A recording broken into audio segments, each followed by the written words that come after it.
नमस्कार दोस्तों, welcome to my YouTube channel way to education. और जैसा कि मैंने आपको प्रीवियस लेक्चर में एसी फंडामेंटल्स डिस्क्राइब किया था और बहुत सारे इंपॉर्टेंट टर्म्स वहाँ पे मैंने आपको बताए थे।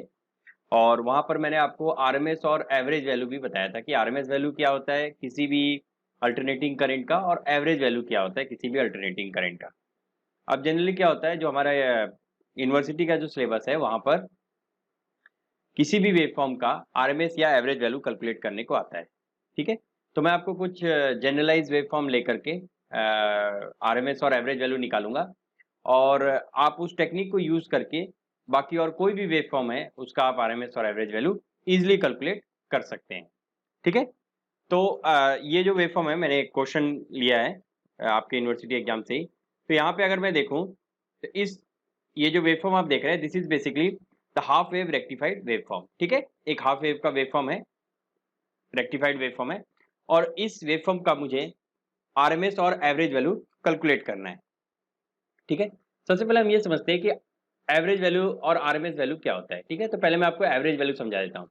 मान लीजिए अगर मुझे किसी भी वेवफॉर्म का या किसी भी चीज का एवरेज निकालना है तो कैसे निकालेंगे। जैसे आपने पढ़ा होगा मैथ में भी, अगर मान लीजिए 10 स्टूडेंट्स है और 10 स्टूडेंट्स के कुछ मार्क्स है, करेक्ट। ठीक है, मान लीजिए 10 स्टूडेंट्स के मार्क्स इस नंबर से 1 2 10 20 40 60 लाइक दिस, करेक्ट।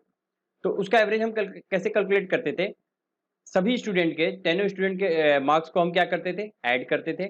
पहला स्टेप क्या होता था, ऐड करते थे और उसके बाद उसको 10 से डिवाइड करते थे, करेक्ट। इस तरह से हम एवरेज निकालते थे। अगर मैं इस वेवफॉर्म के केस में देखूं तो यहाँ पर भी सेम वही प्रोसेस हम फॉलो करेंगे। एवरेज निकालने का मतलब क्या हुआ कि जो भी टाइम पीरियड है, जैसे अगर इस वेवफॉर्म का मैं टाइम पीरियड देखूं, ठीक है, तो 2 पाई है, करेक्ट। 2 पाई के बाद ये क्या हो रहा है, फिर से रिपीट हो रहा है, करेक्ट। तो अगर इसका मुझे एवरेज वैल्यू कैलकुलेट करना है तो मुझे क्या करना होगा कि इसका एरिया अंडर द कर्व, यानी एरिया कितना है इसके कर्व के अंदर, वो हमें कैलकुलेट करना होगा। तो अगर मैं यहां से देखूं, अगर ये एरिया मैं ऑब्जर्व करता हूं तो एरिया अंडर द कर्व, यहाँ पे हमें इस एरिया की वैल्यू निकालनी होगी और यहाँ पे तो वैल्यू क्या है, 0 है, करेक्ट। ठीक है, तो इस तरह से मैं एवरेज वैल्यू को कैलकुलेट कर सकता हूं। तो अगर मैं एवरेज वैल्यू की डेफिनेशन की बात करूं तो एवरेज वैल्यू क्या होगा for a wave form, average value is defined as the area under the curve, area under the curve, ठीक है, जो भी आप टाइम पीरियड ले रहे हैं उसके अंदर एरिया क्या है, divided by the time interval. जो भी एरिया, मान लीजिए हम 2 पाई तक ले रहे हैं तो इसका टाइम पीरियड कितना है, 2 पाई। तो area under the curve upon the total time period. ठीक है, ये ऐसे एवरेज वैल्यू हम कैलकुलेट करेंगे। दूसरा चीज क्या है, अगर किसी भी वेवफॉर्म का मैं एवरेज वैल्यू कैलकुलेट कर रहा हूं तो पहले मुझे उसका मैथमेटिकल एक्सप्रेशन लिखना होगा। तो जैसे कि मैं देख पा रहा हूं, या आईटी का मैथमेटिकल एक्सप्रेशन क्या हो जाएगा, अगर आईटी को मैथमेटिकली मुझे रिप्रेजेंट करना है तो IT is equal to I M sine omega T. ठीक है, this is the mathematical expression for the IT, इस करंट को जो मैं एक्सप्लेन कर रहा हूं। अब इसका मुझे क्या करना पड़ेगा, एरिया निकालना है। और आपको पता है एरिया निकालने का मतलब क्या हुआ, इंटीग्रेट करना है। इट मींस इसको मुझे इंटीग्रेट करना है फ्रॉम 0 टू 2 पाई और उसके बाद टाइम पीरियड इसका कितना है, किसे डिवाइड करना है, 2 पाई से। तो अगर मैं यहाँ पर एवरेज वैल्यू निकालता हूं तो मैं डायरेक्टली क्या कर सकता हूं, this average value, this I average is equal to the integration, area कैसे निकलेगा, the integration of this. So integration means from 0 to 2 pi. ठीक है, पूरे एक पीरियड लेंगे क्योंकि इसके बाद सेम यही चीज रिपीट होता रहेगी, करेक्ट। और उसके बाद क्या लिखना है, I T D omega T, correct. ठीक है, यहाँ पे आप ओमेगा टी और टी को लेकर के कंफ्यूज मत होइए, ये जो ओमेगा के साथ हम निकाल रहे हैं ओमेगा टी के साथ, ठीक है, इसको मैं डायरेक्टली थीटा भी ले सकता था और यहाँ पर आई टी डी थीटा भी लिख सकता था। ठीक है, तो ये कंफ्यूजन नहीं रखना है आपको, थीटा लिखो ओमेगा टी लिखो, हमें जो डिफ्रेंशिएट करना है, हमें जो इंटीग्रेट करना है वो किसके साथ करना है, ओमेगा टी के साथ। ठीक है, अब आई टी की वैल्यू जो इक्वेशन नंबर 1 में है उसको मैं यहाँ पर पुट कर देता हूँ। ठीक है, तो ये मैंने क्या निकाला, ये अभी एरिया निकाला, करेक्ट। और इसको हमें डिवाइड करना पड़ेगा, एवरेज निकालने के लिए क्या है, टाइम पीरियड। मतलब पहले हमने मार्क्स को ऐड कर दिया तो ये क्या हो गया, टोटल जो एरिया है वो ऐड हो गया। मींस स्मॉल ऐसे लेकर के हमने ये सारे एरिया को ऐड कर दिया, करेक्ट। अब जब इसको ऐड कर दिया तो इसको डिवाइड करेंगे कितने से, 2 पाई से, करेक्ट। तो ये आ जाएगा 1/2 पाई इंटीग्रेशन फ्रॉम 0 to 2 पाई, और इसकी वैल्यू मैं यहाँ पुट कर देता हूँ तो क्या आ जाएगा, आई एम साइन ओमेगा टी, ठीक है। और इंटीग्रेट किससे करना है, ओमेगा टी से, साइन ओमेगा टी, जो हमारे इस एक्सिस पर है, एक्स एक्सिस पे। अगर एक्स एक्सिस पे ओमेगा टी है तो ओमेगा टी के साथ इंटीग्रेट करेंगे, करेक्ट। अब आपको क्या करना है, सिंपल मैथ है, इसको सॉल्व करना है। तो यहां से अगर मैं निकलूं, I average is equal to 1/2 pi. अब देखिए, इसको मैं दो पार्ट में ब्रेक कर सकता हूं, from 0 to pi, 0 to pi I M sine omega T है, और पाई से 2 पाई वैल्यू क्या है, 0। तो पाई से 2 पाई खत्म हो जाएगा, तो integration is from 0 to pi I M sine omega T D omega T plus pi to 2 pi, pi to 2 pi क्या वैल्यू है, दैट इज इक्वल टू 0। तो 0 डी ओमेगा टी, ठीक है, करेक्ट। अब इसको सॉल्व करते हैं, तो यहां से जो वैल्यू आ जाएगी, this is coming out to 1/2 pi, ठीक है। ये वैल्यू क्या आ जाएगा, 0 से मल्टीप्लाई हो रहा है, ये वैल्यू 0 हो जाएगा, तो ये आ जाएगा 0 to pi I M sine omega T D omega T, correct. वो वैल्यू 0 होगी। तो आई एम कॉन्स्टेंट है, आई एम को मैं बाहर लेता हूं, तो I M upon 2 pi, I M upon 2 पाई हो गया। और साइन का क्या हो जाएगा, साइन को इंटीग्रेट करेंगे तो माइनस कॉस ओमेगा टी, और लिमिट है 0 to pi. So this is coming out to be im/2 pi into, इसकी वैल्यू कितनी आ जाएगी, कॉस माइनस कॉस ओमेगा पाई, तो वैल्यू पुट कर देंगे तो ये आ जाएगा 2, correct. So this is coming out to be 2. So average value is equal to im/pi. I think this is clear. So this this average value is equal to im/pi, correct. अब यहां पर एक चीज बहुत ही इंपॉर्टेंट है, what is the significance of this average value. Average value का मतलब ये है कि इतना डीसी कंपोनेंट है, ठीक है। हम यहाँ पे ये तो देख रहे हैं कि ये सोनोसाइडल है, मतलब इसमें एसी कंपोनेंट है, लेकिन अगर ये साइन वेव होता तो क्या होता, ये नेगेटिव टर्म भी होता, तो पॉजिटिव और नेगेटिव दोनों एक दूसरे को कैंसिल करते, तब तो एवरेज वैल्यू क्या होता है, 0 होता है, यानी कोई भी डीसी कंपोनेंट नहीं होता। अब जब हमने इसको हाफ वेव रेक्टिफाइड कर दिया तो क्या होगा, इसका एवरेज वैल्यू आएगा, and this average value is the constant value, this is the DC value. तो इस तरह से आप क्या निकाल सकते हैं, एवरेज वैल्यू निकाल सकते हैं। और यहीं से अब हम आरएमएस वैल्यू देखते हैं, आरएमएस वैल्यू कैसे कैलकुलेट करेंगे, ठीक है। तो आरएमएस वैल्यू हम पहले डिफाइन कर देते हैं क्या होता है। तो आरएमएस वैल्यू को हम कैसे डिफाइन करेंगे, देखिए आरएमएस मैं लिख देता हूं पहले, this is root mean square, root mean square, this is the full form. तो सबसे पहले क्या करना है आपको, सबसे पहले स्क्वायर करना है, फर्स्ट स्टेप, ठीक है। जो भी आपका करंट है उसको क्या करना है, स्क्वायर करना है, फिर उसका मीन लेना है, mean means this is average value, जो आपका एवरेज वैल्यू, और उसके बाद उसका रूट करना है, करेक्ट। तो देखिए मैं कर रहा हूं, जैसे मेरा था करंट की वैल्यू थी I T is equal to I M sine omega T, ठीक है। और मैंने आपको बताया अगर मैं इंटीग्रेट करता हूं इसको, तो I M sine omega T, तो कैसे मैं लिख सकता हूं, I R M S is equal to, I R M S is equal to, क्या करना है, सबसे पहले करना है स्क्वायर। तो स्क्वायर सबसे पहले मैं करता हूं, कैसे करूंगा, देखिए 0 to pi, 0 to pi I square T D omega T, correct, plus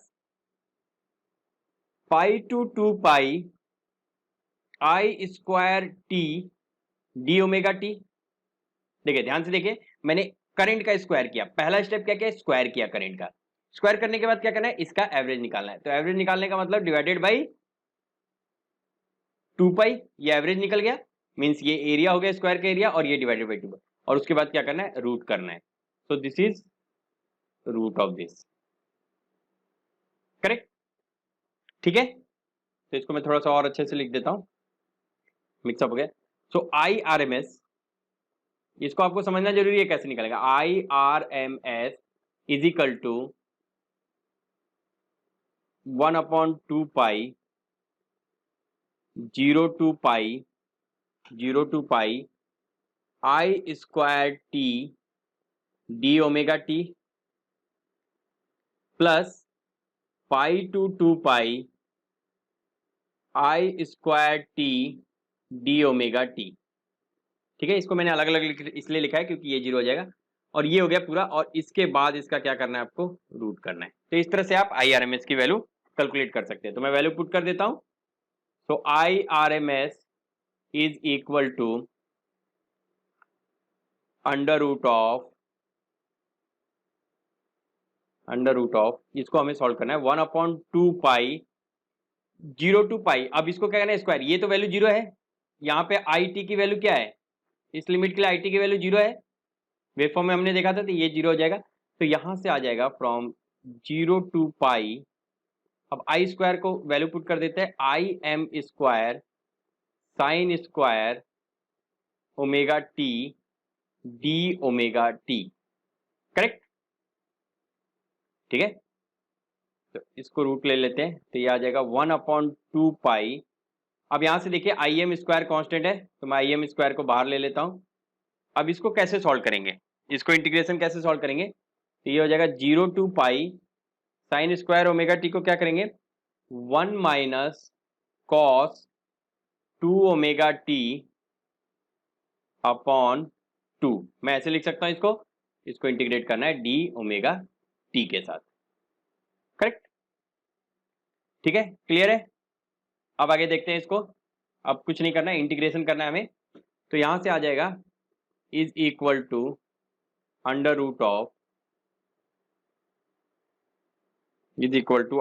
of यहां से आई एम स्क्वायर अपॉन ये 2 को भी मैं बाहर लेता हूं, तो ये आ जाएगा 4 पाई, और यहाँ पे इंटीग्रेशन में क्या गया 0 to pi 1 minus cos 2 omega T. तो 1 minus cos 2 omega T mean theta minus sine, sorry theta नहीं,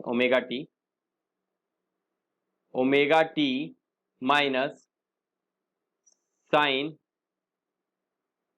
2 omega T upon 2, limit is from 0 to pi.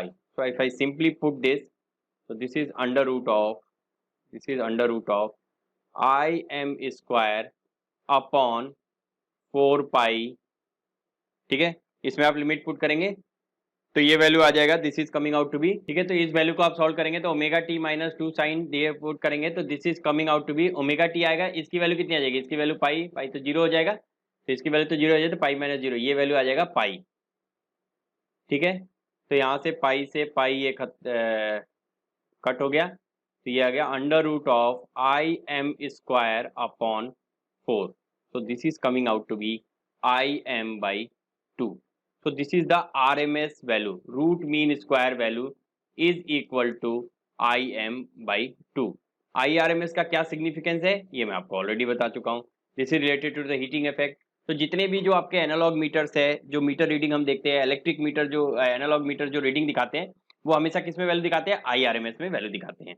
ठीक है, तो यहाँ पे हमने देखा कि हाफ वेव रेक्टिफाइड को जो हमने सॉल्व किया, हाफ वेव रेक्टिफाइड को हमने सॉल्व किया, एक बार मैं वैल्यूज लिख देता हूँ। तो यहाँ पे आई एवरेज की वैल्यू कितनी आई, I average is equal to I M by pi. Correct, और इसका आई आर एम एस क्या आया, I R M S root mean square, मैंने आपको बताया I R M S is coming out to be I M by 2। और आपको ये भी पता है, ये हाफ वेव के लिए, अगर फुल वेव के लिए आपको पता है आई एवरेज की वैल्यू क्या आती है फॉर फुल वेव, यानी अगर इस तरह से वेव फॉर्म हो तो। ठीक है, तो फुल वेव के लिए क्या आता है, I average is equal to 2 I M by pi and I R M S is equal to I M by root 2। ठीक है, आरएमएस वैल्यू इसकी अगर नीचे भी रहता तब भी यही आता। तो ये चीज है, इस तरह से हम एवरेज वैल्यू और आरएमएस वैल्यू कैलकुलेट कर सकते हैं। और एक न्यूमेरिकल और आपके पेपर में आया हुआ है, मैं उसको भी लेता हूँ, कंसीडर करता हूँ, और उसको भी हम सॉल्व करते हैं। टेक्निक हमारी सेम रहेगी, और अगर आपको टेक्निक समझ में आ गया है तो कोई भी वेवफॉर्म आएगा तो आप इजीली उसका आरएमएस और एवरेज वैल्यू कैलकुलेट कर सकते हैं। तो आइए वो न्यूमेरिकल लेते हैं और उसको हम सॉल्व करते हैं। ठीक है, तो ये क्वेश्चन है जो आपके यूनिवर्सिटी एग्जाम में भी आया हुआ है। इसमें क्या है, आई एवरेज और आई आरएमएस की वैल्यू हमें कैलकुलेट करनी है। ठीक है, अब प्रोसीजर मैं ऑलरेडी समझा चुका हूं, मैं डायरेक्टली आपको लिखता हूं। देखिए, सबसे पहले मुझे क्या करना है, मुझे एक मैथमेटिकल एक्सप्रेशन चाहिए इस वेवफॉर्म का। तो अगर इस वेवफॉर्म का मैं टाइम पीरियड देखूं तो टाइम पीरियड कितना है, टी की वैल्यू कितनी है, देखिए 2 के बाद यहां से फिर यही पीरियड रिपीट हो रहा है, तो टाइम पीरियड कितना है 2। ठीक है, तो सबसे पहले आपको ये निकालना है। अब यहां पर मैं इस एक्सप्रेशन को अगर मैथमेटिकली ऑब्जर्व करूं तो I T is equal to, देखिए 0 से 1 के बीच, 0 से 1 के बीच कैसा स्लोप है, ये है, और 1 से 2 के बीच इस तरह से है। तो 1 2 के बीच तो मैं इजीली लिख सकता हूं, from 1 to 2 this value is constant and this is 500, correct? Now what is the value between 0 to 1, 0 से 1 के बीच कैसे है, तो इसको हम कैसे कैलकुलेट करेंगे। तो मैं यहाँ पर एक बहुत ही इंपॉर्टेंट फॉर्मूला बता रहा हूँ, वो आप याद रखेंगे। y2 माइनस y1 किसी भी वेवफॉर्म के लिए हम ऐसे कैलकुलेट करेंगे, upon x2 minus x1 is equal to, अब देखिए y एक्सिस पे क्या है, it है, तो it minus y1 upon x axis पे क्या है, t है, तो t माइनस x1। ये फॉर्मूला आप याद रखेंगे। अब यहां पे देखिए y2 की कितनी वैल्यू है, y2 मींस फाइनल, तो y2 की कितनी वैल्यू, 500, तो y2 की वैल्यू मैंने पुट कर दी 500।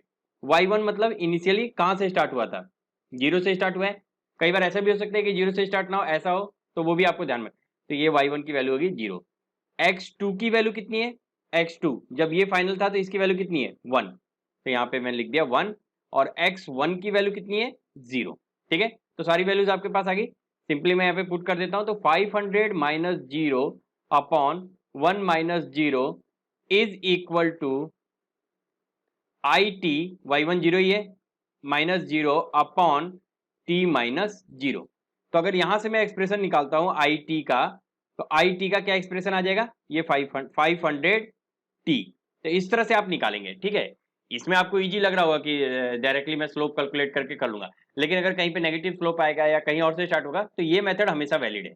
ठीक है, तो यहाँ पे आ गया, इसके बीच में आ गया 500 t, करेक्ट। अब ये चीज हमने मैथमेटिकली निकाल लिया, अब हमारे लिए बहुत ही काम इजी हो गया है एवरेज वैल्यू और निकालना। ठीक है, तो एवरेज वैल्यू को कैसे निकालेंगे, सेम फॉर्मूला हमारा जो है, I average is equal to, क्या करेंगे, पहले एरिया अंडर द कर्व, तो from 0 to 1, from 0 to 1 this is 500 t। अब इस बार इंटीग्रेट किससे होगा, dt से, क्योंकि यहां पर देखिए t है, तो dt से होगा, plus 1 to 2 this is 500 dt। ये तो मैंने निकाल दिया area under the curve, area निकाल दिया, upon time period, time period कितना है हमारा 2, तो इसको सिंपली मैं लिख सकता हूं 1 upon 2, 0 to 1 500 t dt plus 1 to 2 500 dt। ठीक है, इसको अगर मैं सॉल्व करूं तो क्या आ जाएगा, 1/2 तो बाहर ही है, इसका क्या हो जाएगा 500 टी स्क्वायर बाई 2, और लिमिट्स है 0 से 1 तक, प्लस ये 500 तो कांस्टेंट है, तो इस 500 को निकाल लो 500, और ये आ जाएगा dt का t फ्रॉम 1 to 2। अब मुझे क्या करना है, केवल वैल्यूज पुट करनी है, तो 1/2, अब यहाँ अगर वैल्यू करो 500 1 डालता तो 500 1 मीन्स ये वैल्यू आ जाएगी आपकी 500। ठीक है, ये आ गया 1 की 1 डालता तो 1/2 माइनस 0 प्लस 500, और t है, t मीन्स 2 माइनस 1।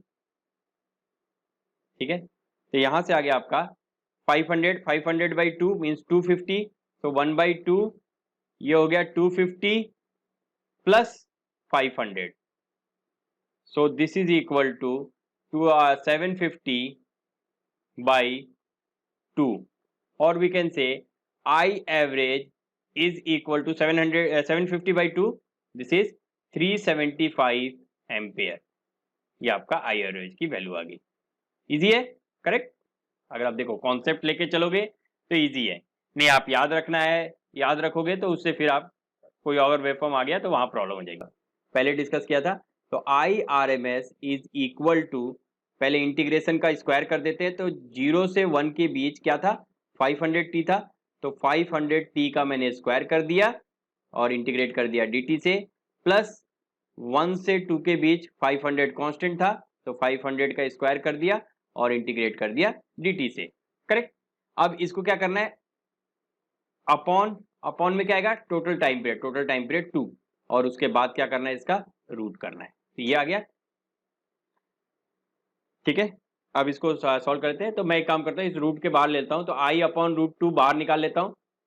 ठीक है, फिर पूरा रूट रूट में आ जाएगा ये सारी चीजें।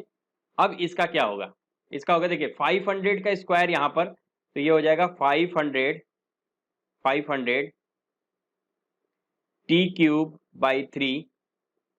ठीक है, 500 का square T cube by 3 from 0 to 1। Correct, plus यहाँ भी 500 का स्क्वायर और टी फ्रॉम 1 to 2। 500 बाई 500 में बाहर निकाल सकता हूँ, रूट से भी बाहर निकाल सकता हूँ, तो 500 बाई रूट 2 ये निकल गया। अब इसको मैं लिमिट पुट कर दूंगा, तो ये आ जाएगा 1/3, यहाँ पे पुट करूंगा 1/3 माइनस 0 प्लस 2 माइनस 1। तो यहाँ से क्या आ गया, आपका आ गया 500 by root 2 under root of 1/3 plus 1। So this is coming out to be 500 upon root 2 into, ये आ जाएगा 1 + 1 रूट 2 बाई रूट 3। तो रूट 2 से रूट 2 कैंसिल हो गया, तो ये आ गया 500 बाई रूट 3। करेक्ट। तो आई आर एम एस की वैल्यू यहां से क्या आ गई, I R M S is equal to 500 by root 3। मेरे ख्याल से अब आपको आई आर एम एस और आई एवरेज बिल्कुल ही क्लियर होगा। ठीक है, अब इसी में क्या होता है, कई बार ट्रेपेजॉइडल वेवफॉर्म देते हैं, कोई भी वेवफॉर्म दे दे, कॉन्सेप्ट आपका सेम रहेगा। तो मैंने पूरी कोशिश की कि आपको आई एवरेज और I R M S clear हो, और मुझे लगता है कि आपको क्लियर भी होगा। तो इस तरह से आप कोई भी वेवफॉर्म अगर आपके पेपर में आता है या सेमेस्टर एग्जाम में आता है, तो आप उसका आई एवरेज और I R M S easily calculate कर सकते हैं। ठीक है, तो थैंक यू।